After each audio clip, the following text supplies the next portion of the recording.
পয়লা জুলাই থেকেই কি অন্নপূর্ণা যোজনার টাকা আসছে? যারা এখনও আবেদন করতে পারেননি তাদের জন্য রয়েছে একটি বড় আপডেট।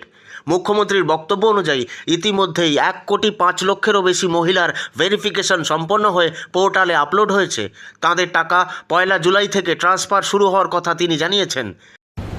অন্নপূর্ণা যোজনা 8,15,359, যেহেতু 28 লক্ষ মহিলা 3রা জুন টাকা পেয়ে গেছেন, আরো 1,05,00,000 মহিলার ভেরিফিকেশন করে আপলোড হয়ে গেছে। পয়লা জুলাই টাকা ট্রান্সফার হবে, সেই জন্য অন্নপূর্ণা ভান্ডারে বেশি প্রেয়ার হয়নি। আর জনকল্যাণ শিবিরে অন্নপূর্ণা যোজনার জন্য 8,15,000-এরও বেশি নতুন আবেদন জমা পড়েছে বলে মুখ্যমন্ত্রী জানিয়েছেন।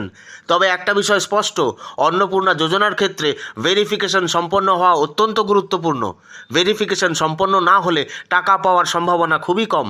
ভেরিফিকেশন সম্বন্ধে বিস্তারিত জানতে পিন করা কমেন্ট চেক করুন। আরও একটি বড় খবর হলো, জনকল্যাণ শিবির পার্ট 2 আয়োজনের কথাও জানানো হয়েছে। ফলে যারা আগেরবার অতিরিক্ত গরম ফর্ম না পাওয়া বা অন্য কোনো কারণে আবেদন করতে পারেননি তাদের জন্য আবারও সুযোগ আসতে পারে। তবে এখনও পর্যন্ত নতুন শিবিরের নির্দিষ্ট দিনক্ষণ ঘোষণা করা হয়নি। অন্নপূর্ণা যোজনা এবং অন্যান্য সরকারি প্রকল্পের গুরুত্বপূর্ণ আপডেট সবার আগে পেতে এখনই এই পেজটি ফলো সাবস্ক্রাইব করে সাথে থাকুন। ধন্যবাদ।